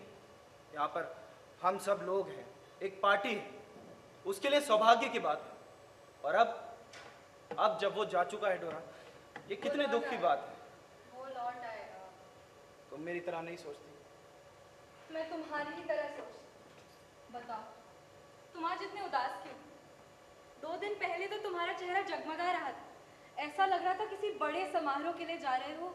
और आज मैं वो जानता हूँ जो मुझे पहले मालूम नहीं था। तुम ठीक कह रही थी डोरा, ये इतना आसान काम नहीं है। और मुझे लगता था कि हत्या करना बहुत आसान है, पक्का इरादा और हिम्मत होनी चाहिए बस। लेकिन मैं इतना विशाल तो नहीं हूँ। और अब ये बात मैं अच्छी तरह जानता हूँ कि घृणा में किसी तरीके की खुशी नहीं होती। इतना ओछापन डोरा मुझ में और सब में। ये जरूरी है कि मैं उस गवर्नर की हत्या कर दूं, लेकिन मैं आखिर तक जाऊंगा, घृणा से भी आगे। और आगे? वहां तो कुछ नहीं। वहां प्यार है डोरा। प्यार? उसकी कोई जरूरत नहीं। ये तुम कह रही, तुम जिसका दिल में जानता हूं। यहाँ बहुत खून खराबा, बहुत दुसाध्य हिंसा है। जिन्हें वास्तव में न्याय प्रिय है, उन्हें प्यार करने का कोई हक नहीं। वो मेरी तरह सीधे रहते, सिर उठा हुआ, नजरें जमी। उनके अभिमानी दिल में प्यार क्या करे? प्यार तो धीरे धीरे सिर झुका देता है यानी। और हमारी तो गर्दन अकड़ी हुई। लेकिन हम अपने लोगों से प्यार करते हैं डोरा। हाँ, उन्हें हम चाहते हैं, उन्हें हम देते हैं विस्तृत निराधार प्यार, एक अभागापन। हम उनसे दूर रहते हैं, अपने कमरों में बंद, अपने ख्यालों में खुद। लेकिन क्या वो हमें चाहते हैं? क्या वो ये जानते हैं कि हम उन्हें चाहते हैं? नहीं, प्यार है डोरा। सब कुछ दे दो, सब कुछ त्याग दो, बिना प्रतिफल की आशा रखते हुए। शायद कभी कभार मैं ये सोचती हूँ कि प्यार कहीं कोई और चीज तो नहीं, कहीं ये एकालाप समाप्त तो नहीं हो जाएगा। हो यानी अगर सिर्फ हम 1 घंटे के लिए भूल सकते हैं इस दुनिया की क्रूर वेदना और अपने आप को सचमुच में मुक्त छोड़ सकते हैं। क्या तुम ऐसा सोचते हो? मैं सोचता हूँ, और यही तो प्यार है। तुम सब जानते हो, पर क्या तुम इसे वास्तव में समझते हो? क्या तुम न्याय को प्यार से चाहते हो? क्या तुम अपने लोगों को इसी खुले दिल और कठोरता से चाहते हो? या फिर वो और प्रतिशोध की ज्वाला से? बताओ। और मुझे, क्या तुम मुझसे प्यार से चाहते हो? मैं तुम्हें जितना प्यार करता हूँ डोरा, वो कोई नहीं कर सकता। मैं जानती हूँ। क्या हम वाकई में मेरा प्यार है? मैं कोई ऐरा गहरा तो नहीं हूँ, और जो भी हूँ डोरा, तुम्हें उसी तरह प्यार करता हूँ। क्या तुम मुझे न्याय से चाहते हो? इस पार्टी से भी ज्यादा प्यार मैं करते हो? तुम्हें न्याय और पार्टी को अलग अलग नहीं समझता। फिर भी मुझे जवाब दो। क्या तुम मुझे अकेली को अपना स्वयं का समझकर दिल की गहराइयों से प्यार करते हो? अगर मैं अन्याय हूँ, तो क्या फिर भी तुम मुझसे प्यार करते हो? तो तुम वो नहीं होती जिसे मैं प्यार कर रहा होता। तुम मुझे जवाब नहीं दे रहे यानी? मैं सिर्फ तुमसे इतना पूछ रही हूँ कि अगर मैं इस पार्टी में नहीं होती, तो क्या फिर भी तुम मुझसे प्यार करते? तो कहाँ होती तुम? मुझे वो दिन याद आ रहा है जब मैं पढ़ा करती थी। मैं घंटों घुमा करती थी, सबसे देखा करती थी, खुश थी और तब तुम्हें सुंदर भी थी। अगर मैं इसी तरह बेफिक्र और चपल होती, तो क्या फिर भी तुम मुझसे प्यार करते? मैं तुम्हें हाँ कहने के लिए तड़प रहा हूँ। तुम फिर कहो ना यानी, अगर तुम ऐसा सोचते हो ना, अगर ये सच है तो कहो ना। इन न्याय के विपरीत दुख, दुर्दशा, जेलों में बंधे लोगों के बावजूद मैं तुमसे मिलना करती हूँ यानी।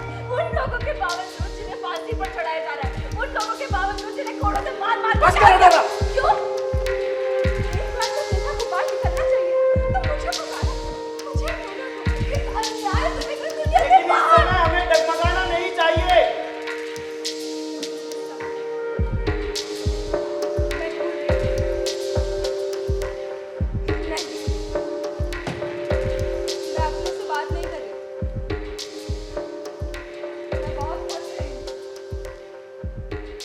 मैं भी तुमसे ये नहीं कह सकती। मैं भी तुम्हें उसी भावना से प्यार करती हूँ, जो न्याय का अनुसरण करने में है और एक उद्देश्य के लिए जेल जाने में। तुम्हें गर्मी के वो दिन याद है यानी?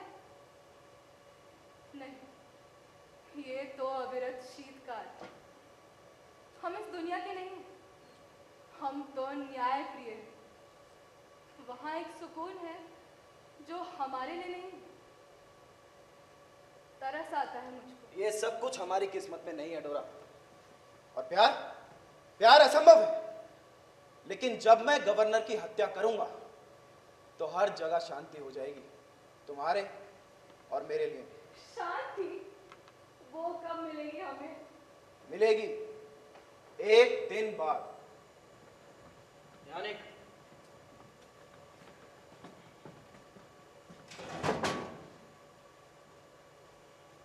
अलविदा भाई, मैं तुम्हारे साथ हूँ। अलविदा स्टेफन। अलविदा डोरा। अलविदा नहीं, हम फिर मिलेंगे। हम फिर मिलेंगे। रूस एक स्वतंत्र देश होगा। रूस एक स्वतंत्र देश होगा।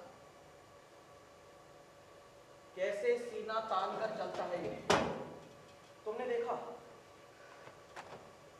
यानेक पर एतबार न कर कर मैं गलती कर रहा था। मुझे उसका जोश पसंद नहीं है। उसने क्रॉस का चिन्ह बनाया था, देखा तुमने? क्या वो आस्तिक है? वो गिरजाघर नहीं जाता। फिर भी उसकी आत्मा धर्मनिष्ठ है, और यही बात हम दोनों को अलग करती है। हाँ, मैं उससे ज्यादा कटु हूं, और ये मैं बहुत अच्छे से जानता हूं।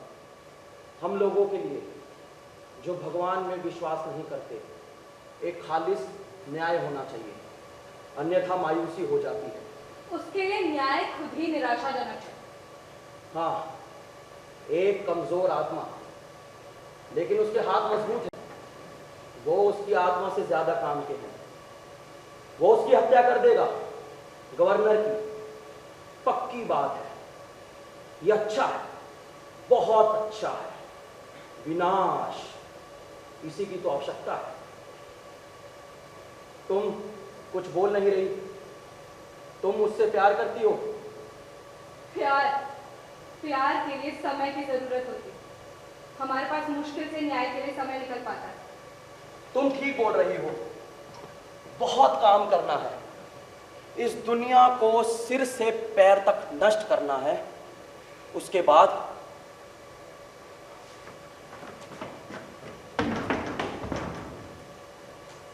वो लोग शायद पहुंच चुके हैं, दिख नहीं रहे। उसके बाद हम दोनों एक दूसरे से प्यार करेंगे। अगर हम जिंदा रहे तो। और लोग करेंगे, एक ही बात है। स्टेफन, बोलो घृणा। क्या? ये शब्द घृणा, इसे जरा जोर से बोलना। घृणा यानी कि इसे बहुत खराब उच्चारित करता था।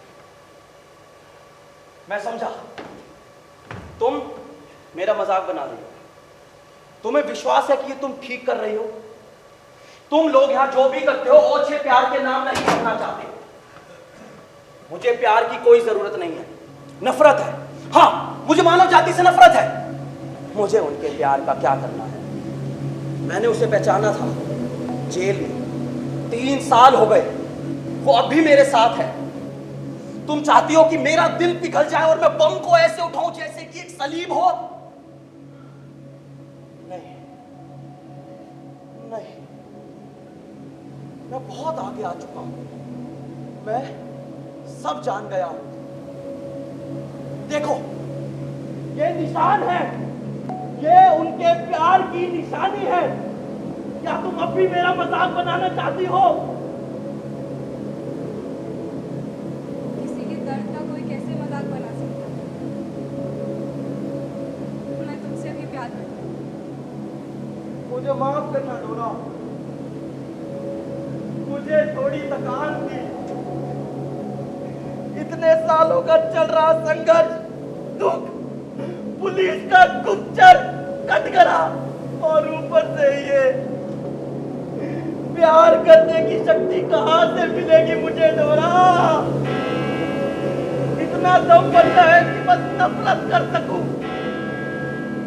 कुछ ना महसूस करने से तो यही बेहतर है। मुझे माफ करना डोरा।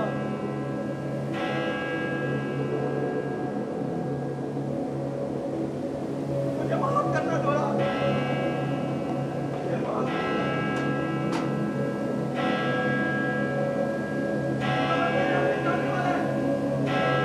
शायद वो अकेला है, पर याद अपना बम नहीं करता। याद है कि जब साथ कर दिया, ओ साथियों,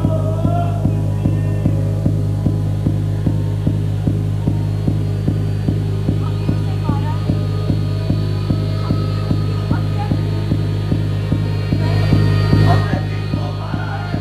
जाने दो।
तुम्हारा नाम क्या है भाई?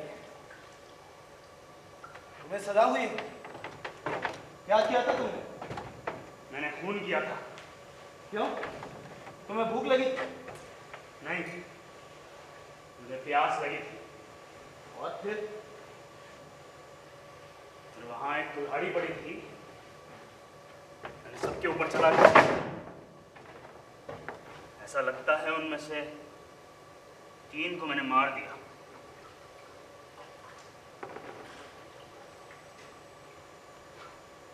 अच्छा साहब, अब तुम मुझे भाई नहीं बुलाओगे? हाँ, बस ठंडे पड़ गए? नहीं, मैंने भी हत्या की। कितनों की?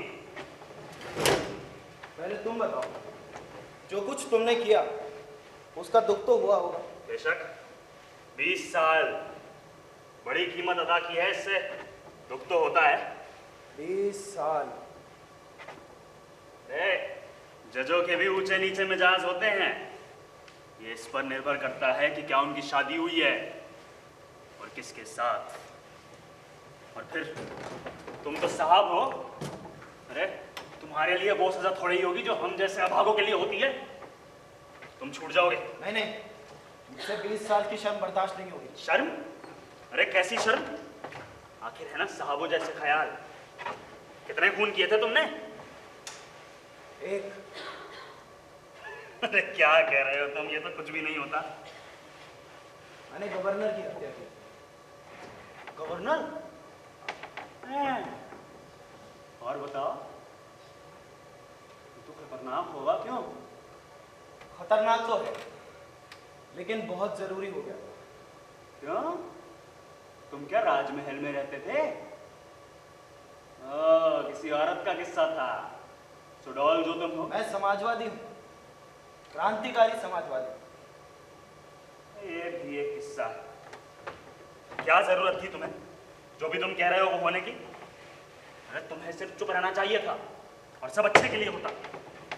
आखिर ये जमीन बनी ही साहबों के लिए है। नहीं, ये तुम्हारे लिए बनी है। हाँ, नहीं, खैर, आजाद हो या नहीं, जरूरत से ज्यादा पीना कभी अच्छा नहीं होता। लेकिन एक दिन आएगा जब पीने की जरूरत नहीं पड़ेगी, निराश होने की जरूरत नहीं पड़ेगी। गरीब अभागे नहीं होंगे, साहब नहीं होंगे, हम सब भाई भाई होंगे। जानते हो जिसके बारे में बात कर रहा हूं? हाँ, ईश्वर के राज्य की। ईश्वर कुछ नहीं कर सकता, कुछ नहीं।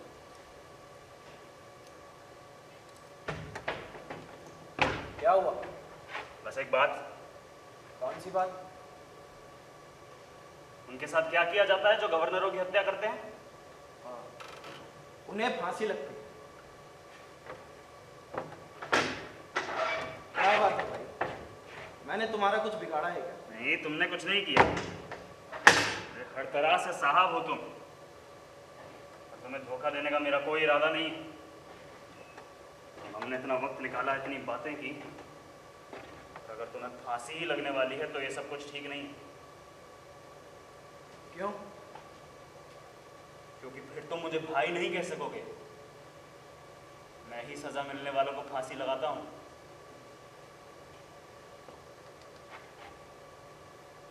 मतलब तुम मुजरिम नहीं है?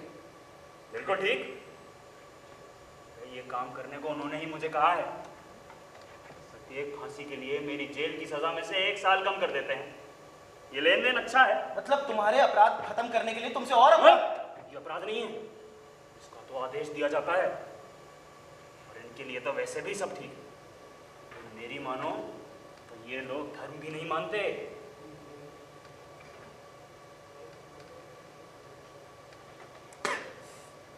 अब तक कितनी बार कर चुके हो? 2 बार। मतलब तुम जलाद? हाँ साहब। और तुम?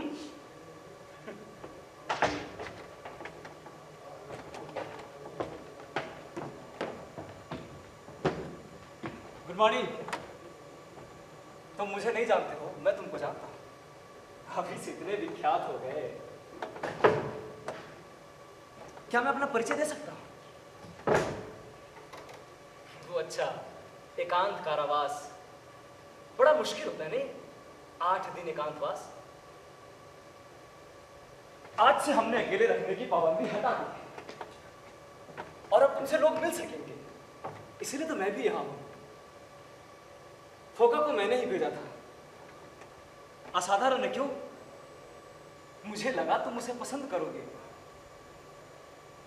खुश हो? 8 दिन बाद जब किसी इंसान का चेहरा दिखता है अच्छा लगता है नहीं? ये इस पर निर्भर करता है कि चेहरा किसका है। अच्छी आवाज है, बिल्कुल साफ और सधी हुई। तुम जानते हो तुम्हें क्या चाहिए। अगर मैं अंदाजा लगा पाया हूं तो आपको शायद इस शक्ल से अरुचि हो रही है। जी हाँ। तुम मुझे निराश कर रहे हो और ये तुम्हारी गलतफहमी है। वैसे भी इस कमरे में रोशनी थोड़ा कम है और तहखाने में सब कुछ ढंग से दिखता भी नहीं। बाकी तुम मुझे जानते नहीं हो। कभी कभी इंसान के किसी चेहरे से नफरत हो जाती है, लेकिन जब धीरे धीरे दिल का पता लगता है तो... कौन है? मुस्कुरातो पुलिस कमिश्नर। सेवक। जी हाँ, आपकी सेवा में। लेकिन मैं आपकी जगह ईमान जरा कम दिखाता। वैसे तुम भी ठीक हो जाओगे शायद। तो हम शुरुआत न्याय की मांग के साथ करते हैं। मुझे सच्चाई से डर नहीं लगता, इसलिए मैं तुमसे साफ साफ बात करना चाहता हूं। तुम मुझे पसंद हो और मैं तुमको रियायत दिलवाना चाहता हूं। कौन सी रियायत? अरे सुरक्षित जीवन भेंट कर। तुमसे किसने कहा? जिंदगी मांगी नहीं जाती दोस्त, वसूल की जाती है। कभी तुमने किसी को माफ किया है? सोचो। मुझे तुम्हारी रियायत नहीं चाहिए। अरे कम से कम मेरी बात तो सुनो। मैं तुम्हारा दुश्मन नहीं हूं। शक्ल के बावजूद मैं मानता हूं आपके विचार सही है, हत्या को छोड़। ये शब्द दोबारा मत बोलना। अभी भी मन चिड़चिड़ाया हुआ है नहीं? सुनो, ईमानदारी से मैं तुम्हारी मदद करना चाहता हूं। मेरी मदद? मैं हर मुआवजा भरने के लिए तैयार हूं, लेकिन अपने साथ तुम्हारा ये बेतकल्लुफीपन मैं बिल्कुल बर्दाश्त नहीं करूंगा। मुझे अकेला छोड़ दो। और वो आरोप जो तुमको भारी लग रहा है, क्या? ऑब्जेक्शन। ठीक है, लेकिन नुकसान तो हुआ है। गवर्नर और राजनीति को एक तरफ छोड़ दे, फिर भी एक आदमी की मौत तो हुई है। जानते हो कैसे? मैंने बम तुम्हारे अत्याचारों पर फेंका था, किसी आदमी पर नहीं। निसंदेह, लेकिन वो गिरा एक आदमी पर था। सब एकदम घबरा गए। जब शव मिला तो सिर गायब था, सिर उड़ चुका था। शरीर से सिर्फ एक बांह और एक टांग का हिस्सा ही। मैंने एक फैसले का पालन किया था, बस। हो सकता है, बिल्कुल हो सकता है। और इस फैसले के लिए तुम्हारी कोई निंदा नहीं कर रहा, लेकिन फैसला क्या होता है? एक शब्द जिस पर हम रात रात भर विचार विमर्श करते हैं। और आप पे तो आरोप ही है। आपको तो वो शब्द पसंद भी नहीं है। तो यूं कहे कि एक नौसिखिया के लिए किसी अव्यवस्थित तरीके से किसी काम का अंजाम देना, जिसका परिणाम बड़ा ही विभत्स है, जिसे पूरी दुनिया देखती है। लेडी गवर्नर से पूछो, बहुत खून बहा उस दिन। समझे तुम? बहुत खून बहा। चुप हो जाइए। ठीक है, यदि तुम इस फैसले पे अड़े रहे कि इसका निर्णय पार्टी के आदेश से हुआ है कि गवर्नर की हत्या किसी बम से नहीं बल्कि एक आदर्श से हुई है, तो जाहिर है तुम्हें किसी रियायत की आवश्यकता नहीं है। लेकिन फर्ज करो कि हम उस प्रमाण को दोबारा देखते हैं और वो तुम हो जिसने गवर्नर का सिर उड़ा दिया। सब कुछ बदल जाता है, क्यों? फिर तो तुम्हें रियायत की जरूरत पड़ेगी ना।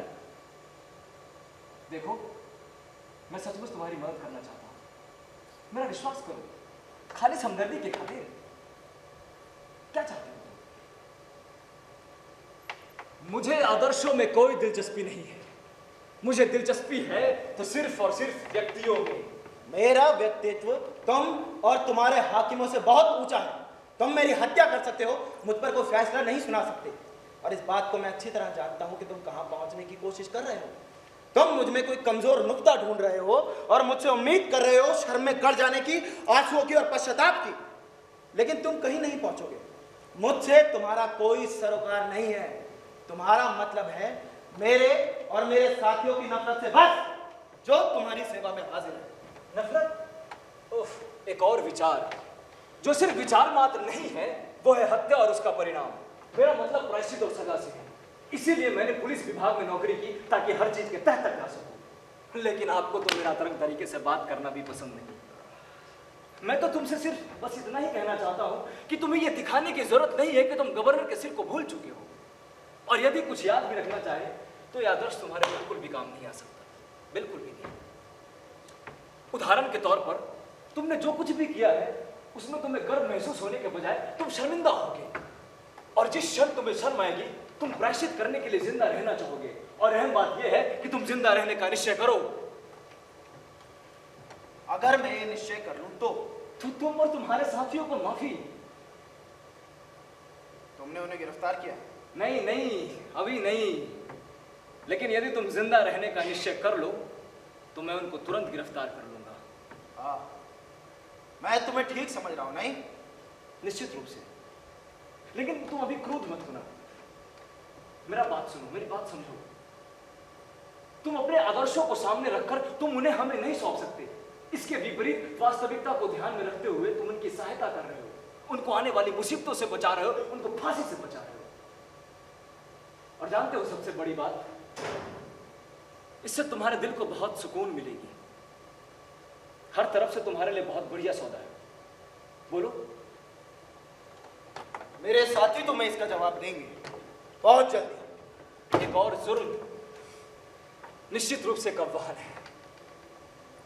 चलो, मेरा काम खत्म हुआ। मेरा दिल बहुत उदास है, लेकिन मैं देख रहा हूं तुम अब भी अपने आदर्शों पे अटल हो और मैं तुम्हें उससे अलग नहीं कर पाया। तुम मुझे मेरे साथियों से अलग नहीं कर सकते, कभी नहीं।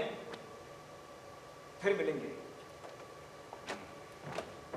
लेकिन इन हालातों में भी तुमने लेडी गवर्नर और उनके भतीजों को क्यों छोड़ा? क्यों छोड़ा? तुम्हें ही कैसे पता? तुम्हारा मुखबिर हमें भी खबर देता रहा है। बहरहाल आपने उनको छोड़ा क्यों? तुम्हारा इससे कोई मतलब नहीं। सचमुच? तो मैं आपको बताता हूं, सुनिए। यह बात तो तुम समझ ही चुके हो कि एक आदर्श गवर्नर की हत्या तो कर सकता है, लेकिन बच्चों को नहीं मार पाता। फिर एक प्रश्न उठता है, एक सवाल है कि यदि वो आदर्श बच्चों को नहीं मार पाता तो क्या वो गवर्नर को मारने के काबिल था? इसका जवाब मुझे मत दो तुम, इसका जवाब लेडी गवर्नर को देना। Lady governor? हाँ, वो तुमसे बात करना चाहती है और खास तौर पर मैं यही पक्का करने आया था कि क्या यह बातचीत संभव है। हो सकता है तो तुम उनसे मिलकर अपने विचार बदल लो। लेडी गवर्नर ईसाई है और आत्मा उनकी विशेषता।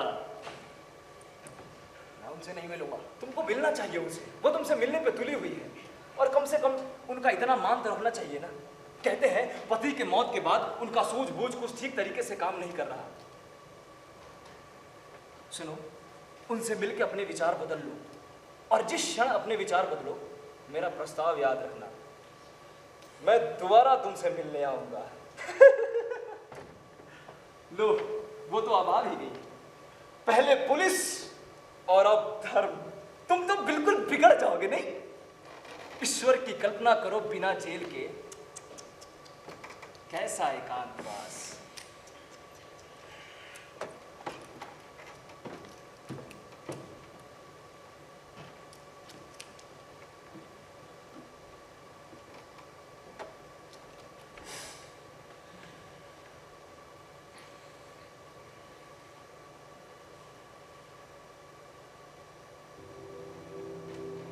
क्या चाहिए आपको? बहुत सी चीजें मर जाती एक इंसान के साथ। मैं ये जानता हूँ। तुम ये नहीं जानते, हत्यारे ये नहीं जानते। अगर वो ये जानते होते तो वो मारते नहीं। मैं आपसे मिल लिया, अब आप जा सकती हैं। अब मैं और अकेले नहीं रह सकती। चुपचाप लेकिन किससे बात करूं? और लोग ये नहीं जानते, वो बस ऊपरी दुख दिखाते हैं और चले जाते हैं। वो 2 या 3 घंटे के लिए आते, दुख दिखाते हैं और फिर चले जाते हैं। खाना खाने के लिए या फिर सोने के लिए, खास तौर से सोने के लिए। और फिर जुर्म की बात अगर हत्यारे से नहीं किया जाए तो किससे करें? कौन सा जुर्म? मुझे न्याय के लिए सिर्फ एक कर्तव्य याद है। वही आवाज। सब इसी आवाज से बात किया करते हैं जब वो न्याय के बारे में बात करते हैं। वो भी इसी आवाज से बात किया करते हैं। वो उस सर्वोच्च अन्याय की सजीव मूर्ति थे जिसके नीचे रूसी जनता शताब्दियों से करहा रही है। मैं जानती हूँ तुम तकलीफ में हो, लेकिन उनका क्या? तुमने तो उन्हें मार दिया। नहीं, वो एक बिना तड़पन की मौत मरे, और एक ऐसी मौत तो कुछ भी नहीं होती। कुछ भी नहीं, तुम सच बोल रहे हो। वो लोग तुम्हें एकदम हटा ले गए। ऐसा लग रहा था पुलिस वालों के बीच खड़े होके तुम उन्हें भाषण दे रहे हो। मैं बस 2 या 3 सेकंड बाद पहुंची थी। जो कुछ मिला मैंने एक स्ट्रेचर पे रख दिया था। कितना खून था। मैंने सफेद कपड़े पहने। चुप हो जाइए बस। कुछ तुम्हें कभी अपने ऊपर तरस नहीं आता? नहीं आता। तुम गलती कर रहे हो। इससे मन को राहत मिलती है। मुझे हमेशा अपने ही ऊपर तरस आता है। तुम्हें उस दिन मुझे भी मार डालना चाहिए था। मैंने आपको बचाने की कोशिश नहीं की थी, उन बच्चों को बचाने की कोशिश की थी जो आपके साथ थे। मुझे मालूम है ये। वो गवर्नर के भतीजे हैं। मैं उनसे ज्यादा प्यार नहीं करती। जानते हो मेरी भतीजे का दिल इतना कठोर है, वो गरीबों को अपने हाथों से दान भी नहीं करती। उसे उनसे छू जाने का डर है। आप मेरी शक्ति निराश कर रही हैं और मुझे हताश करने की कोशिश कर रही हैं, लेकिन आप इसमें सफल नहीं होंगे। मुझे अकेला छोड़ दीजिए। प्रायश्चित करने के लिए तुम मेरे साथ ईश्वर का ध्यान नहीं करना चाहते? इससे हम दोनों और अकेले भी नहीं रहेंगे। आप मुझे अपनी मौत की तैयारी करने के लिए अकेला छोड़ दीजिए। मैं अब नहीं मरा तो जरूर एक हत्यारा रह जाऊंगा। मौत, तुम्हें मरना है, तुम्हें जीना चाहिए और एक हत्यारा होना कबूल करना चाहिए। आखिरकार तुमने ही उन्हें मारा है। तुम्हारा फैसला तो सिर्फ और सिर्फ ईश्वर ही कर सकता है। कौन सा ईश्वर? मेरा या आपका? वही जो पवित्र गिरजाघर में वास करता है। नहीं, गिरजाघर का यहाँ कोई काम नहीं है। गिरजाघर ईश्वर की सेवा करता है। ईश्वर तुम्हारी तरह जेल गए थे। लेकिन वक्त अब बदल चुका है और पवित्र गिरजे ने अपने ईश्वर की विरासत में से जो कुछ चाहिए था सब छांट लिया। छांट लिया है? क्या मतलब है तुम्हारा? मतलब ये कि उसने ईश्वरीय करुणा तो अपने पास रख ली और परोपकार हम जैसों के लिए छोड़ दिया। कौन हम? हम जिनको आप फांसी चढ़ा रही हैं। ऐसे बात मत करो जैसे मैं तुम्हारी दुश्मन। आप हैं। अपने वंश और कुल के बाकी सभी लोगों की तरह आप भी मेरी दुश्मन हैं। क्या आप ये बात जानती हैं कि अपराधी होने से भी ज्यादा घिनौना और नीच काम क्या होता है? उस किसी को अपराध करने के लिए मजबूर करना जो अपने लिए नहीं कर रहा। एक बार मेरी तरफ देखिए। मैं आपसे कसम खाकर कहता हूं कि मैं हत्या करने के लिए पैदा नहीं हुआ था। कम से कम मेरे साथ पूजा करो। मुझे ईश्वर से मिलने का कोई इरादा नहीं, लेकिन मरकर मैं ठीक उस वचन को पूरा करूंगा जो मैंने अपने साथियों को दिया था। वो इस वक्त भी मेरे ही बारे में सोच रहे हैं और प्रार्थना करना उनके साथ विश्वासघात करना होगा। क्या कहना चाहते हो? कुछ नहीं, सिवाय इसके कि मुझे खुशी मिलने वाली है। मेरे सामने एक लंबा संघर्ष है जिसको मैं निभाऊंगा, लेकिन जिस दिन सजा घोषित हो जाएगी और जल्लाद तैयार हो जाएंगे, उस दिन मैं आपके और इस घिनौने संसार की तरफ से मुंह मोड़ लूंगा और अपने आप को उस प्यार के सहारे पर छोड़ दूंगा जो मुझ में भरता जा रहा है। मेरी बात समझ रही हैं आप? ईश्वर के परे कोई प्यार नहीं होता है, इंसान के लिए प्यार होता है। इंसान आदत से नीच होता है। उसका क्या किया जाए सिवाय उसे नष्ट कर देने के या क्षमा कर देने के? उसके साथ मर सकते हैं। मौत अकेले ही आती है। वो अकेले ही मरे। नहीं, एक साथ मर सकते हैं। जो लोग आज एक दूसरे से प्यार करते हैं और दोबारा मिलने की इच्छा रखते हैं, उन्हें साथ साथ मरना चाहिए। अन्याय उन्हें अलग करता है, दुख दर्द दूसरों से मिला हुआ कष्ट और जुर्म उन्हें अलग करता है। जिंदा रहना एक तड़पन है क्योंकि अलग अलग जीना पड़ता है। ईश्वर सबको मिला लेता है। इस धरती पर तो नहीं, और मेरे नियत समय इस धरती के। ये कुत्तों के नियत समय, नाक जमीन पे लगाए सदैव सूंघना और सदैव निराश होना। वो मुझे बहुत जल्दी पता लग जाएगा। ये भयंकर प्यार जिसके बाद सबसे बोल रहे हैं, ये कौन सा है? आपने और आपके वंश ने मुझे इसके अलावा कोई भी दूसरे तरीका का प्यार करने की इजाजत दी ही नहीं। प्यार तो मैं उनसे भी करती थी जिन्हें तुमने मार दिया। वो मैं समझ गया और इसीलिए मैंने आपके और आपके वंश की ज्यादतियों को माफ कर दिया है। अब मुझे छुट्टी दीजिए। मैं बस अभी तुम्हें छोड़ देती। मैं यहाँ आई थी तुम्हें वापस ईश्वर की शरण में ले चलने के लिए। तुमने तो अपना फैसला खुद कर लिया। अपनी सहायता तुम खुद करना चाहते। तुम इसके सामर्थ्य नहीं हो। अगर तुम रिहा हो गए वो सिर्फ और सिर्फ ईश्वर की वजह से होगा। मैं ईश्वर से तुम्हारे लिए प्रार्थना करूंगी। मैं आपसे प्रार्थना करता हूँ कि ऐसा मत कीजिए, मुझे मर जाने दीजिए, क्योंकि अब अगर मैं नहीं मरा तो मुझे आपसे अत्यधिक नफरत हो जाएगी। मैं लोगों से और ईश्वर से प्रार्थना करूंगी कि तुम मुझे क्षमा कर दें। सुनिए, रुक जाइए, ऐसा मत कीजिए, रुक जाइए। तुम आ गए? हाँ, तुम्हारा ही इंतजार। तुम मुझे देखकर खुश हो इसलिए। मुझे तुम्हारा फिर से तिरस्कार करना। लेकिन मैं दुखी हूँ, मैं अपना जवाब मांगने आया था। अब तो वो तुम्हें मिल गया नहीं? नहीं, अभी नहीं मिला। लेकिन मेरी बात ध्यान से सुनो। मैंने लेडी गवर्नर की मुलाकात का इंतजाम इसलिए करवाया था ताकि मैं ये खबर अखबार में छपा सकूं। और खबर बिल्कुल सटीक होगा सिवाय एक बात के। आपकी पश्चाताप की स्वीकृति छपेगी ताकि आपके साथियों को लगे कि तुमने उसे धोखा दिया है। नहीं, वो इस पर विश्वास नहीं करेंगे। मैं इस खबर को छपने पर एक शर्त पर रुकवा सकता हूँ। तुम सब कुछ साफ साफ कबूल करो। तुम्हारे पास पूरे एक रात का समय है अच्छी तरह विचार करने के। वो इस पर विश्वास नहीं करेंगे। क्यों? क्या उन्होंने कभी कोई पाप नहीं किया? तुम मेरे साथियों को नहीं जानते। नहीं, लेकिन मैं इतना जरूर जानता हूँ कि हम लोग भाईचारे पे पूरी रात बिना एक बार भी शक किए हुए विश्वास नहीं करते। और मुझे तुमसे उसी शक का इंतजार है। तुम बिल्कुल जल्दी मत करना। मैं तसल्ली से तुम्हारा इंतजार करूंगा।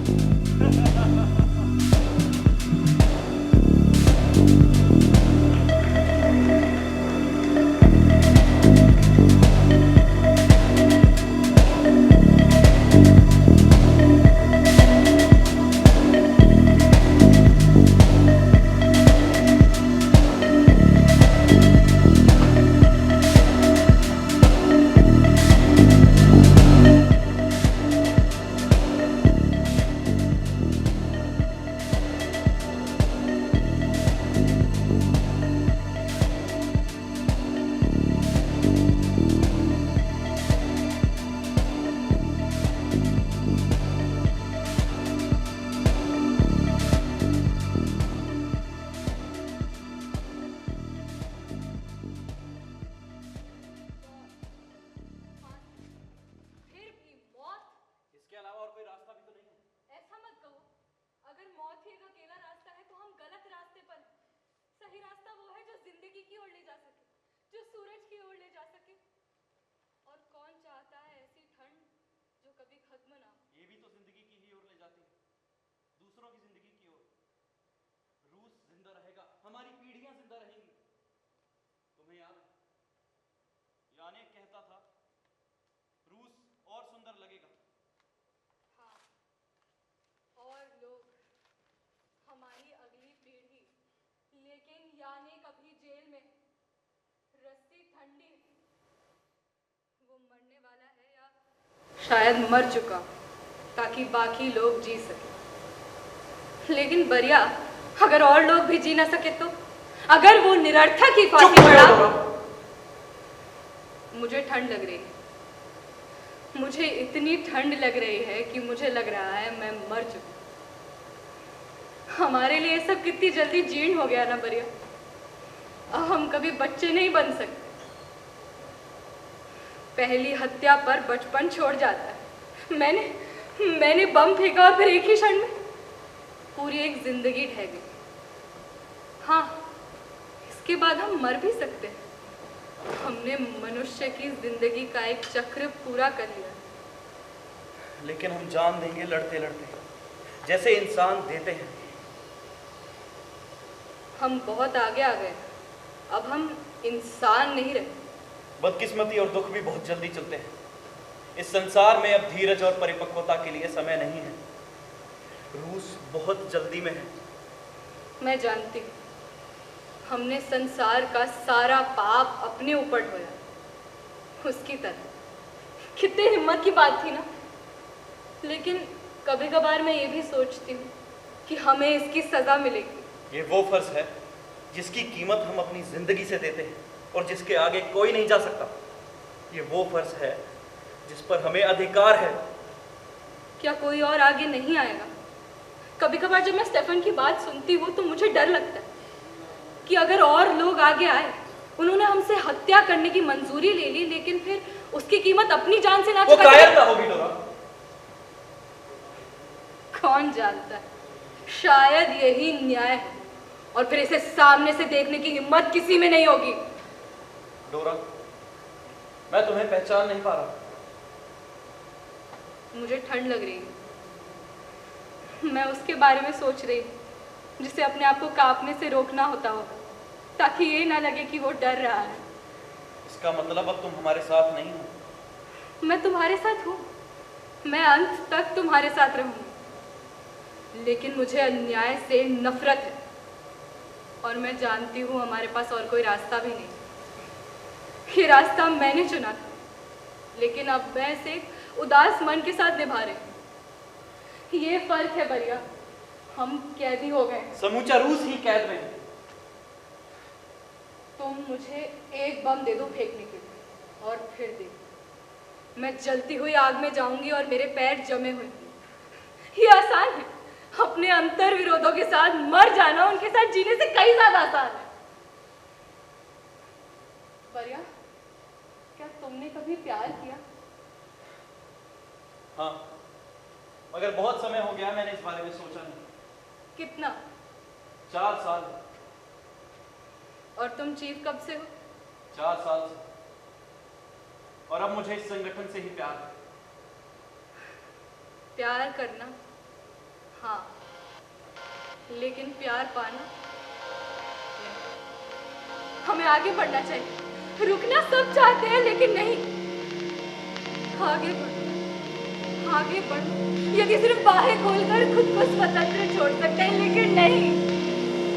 अन्याय की गंदगी तो हमसे चिपक ही जाती है।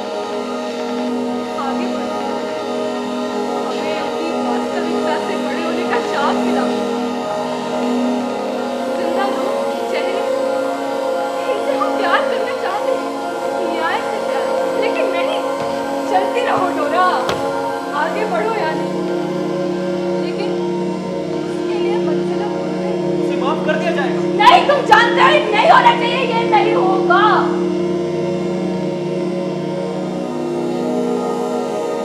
तो शायद बाहर आवाज़ें में सारी दुनिया उसे देखकर चले, बशर्ते वो ठंडा ना पड़े। भैया, तुम्हें पता है फांसी कैसे देते हैं? बस कर दो। जल्लाद कंधों पर, गर्दन छटक जाए। कितना भयानक होता होगा नहीं? हाँ, लेकिन एक अर्थ में एक सौभाग्य है। मरने से ठीक पहले किसी इंसान के हाथ महसूस करना। हमें निकलना है डोरा, थोड़ा आराम कर। चली जाओ। किसके साथ? मेरे साथ डोरा। चली जाओ।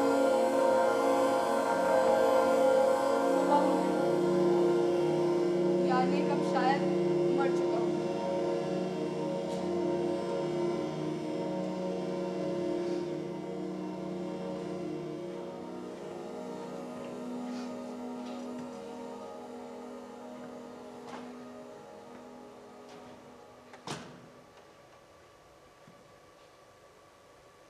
यानेक ने हमें धोखा नहीं दिया। क्या ओरलो उससे मिल पाया था? हाँ, मुझे सब जानना है। क्या फायदा है? मुझे सब जानने का हक है। मुझे नहीं लगता कि मैं कुछ बता पाऊंगा और अब हमें चलना चाहिए। नहीं, मुझे बताओ उसे फांसी कब लगी? सुबह 2 बजे। उसने क्या पहना हुआ था? वो पूरे काले कपड़ों में था और उसने एक काली फेल्ट हैट लगा रखी थी। मौसम कैसा था? काली अंधेरी रात, बर्फ, कंदली थी और फिर बारिश ने उसे कीचड़ में बदल दिया था। क्या वो घबरा रहा था? नहीं क्या उन्हें जो प्यासे मिले? नहीं, वो क्या देख रहा था? सब कुछ बिना कुछ भी देखते हुए। और फिर? छोड़ो डोरा, बस करो। नहीं, कम से कम उसकी मौत पर तो मेरा हक है। उन्होंने उसे फैसला पढ़कर सुनाया था। उस समय वो क्या कर रहा था? कुछ नहीं, सिर्फ उसके जूतों पर जरा सी मिट्टी जमी हुई थी। उसने अपनी टांग को हिलाया था उसे झाड़ने के लिए। जरा सी तुम्हें सब कैसे पता? तुमने और से पूछा क्यों? यानेक और मेरे भी यानेक और मेरे बीच कुछ बात थी। क्या बात? मुझे उससे ईर्ष्या थी। उसके बाद स्टेफन, उसके बाद फादर फ्लोरेंस्की उसके पास सलीब लेकर आए थे। उसने उसको छूने से इनकार कर दिया था। उसने कहा कि मैंने आपको पहले ही बता दिया है कि मैं जिंदगी से विदा ले चुका हूं और अब मौत में ही मेरा सुकून है। आवाज कैसी थी उसकी? हमेशा जैसी, उसी उत्तेजना और अधीरता से रहित जो तुम उसमें हमेशा से देखती थी। खुश था। क्या तुम पागल हो गई? हाँ!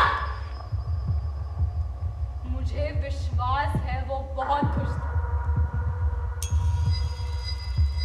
सारी जिंदगी खुश होने से इनकार किया ताकि त्याग को अच्छी तरह समझ सके। मौत में तो उसे बड़ी खुशी मिली होगी।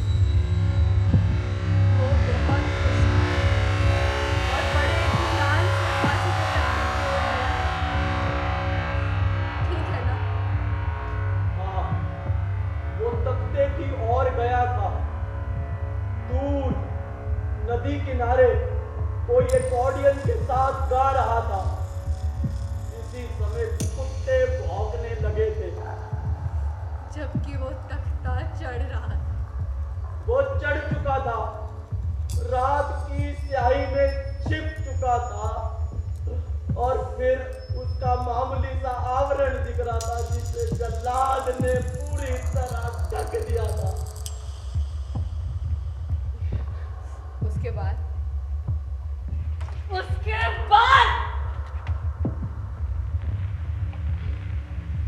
दबी हुई आवाजें,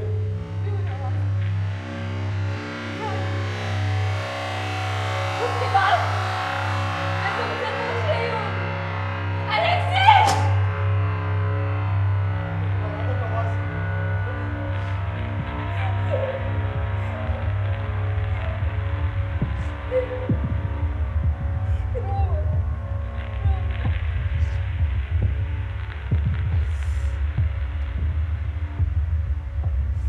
तुम अच्छी तरह जानते हो आज न्याय प्रमाणित करने का दिन है।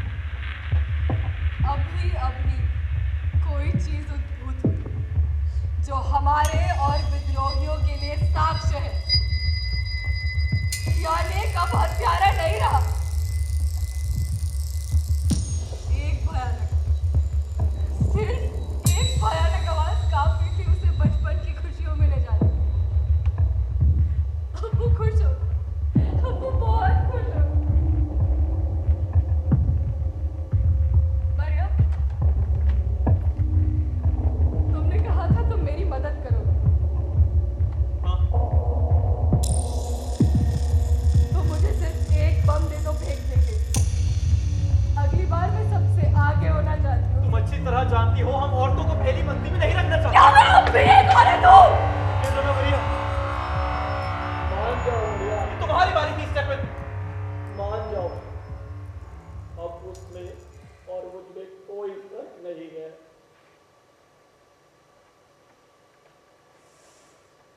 अब तुम मुझे एक बम दोगे है ना, मैं उसे फेंकूं और फिर एक अविरत शीत डोरा, वही रात, वही ठंडी रस्सी और फिर एक अविरत शीतकाल।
श्रेया, सुमित, श्रेष्ठ, साहिल यादव, अनन्या, यशोहान, हिम्मत ढीगरा, बंदर चौधरी। यशो उमरे,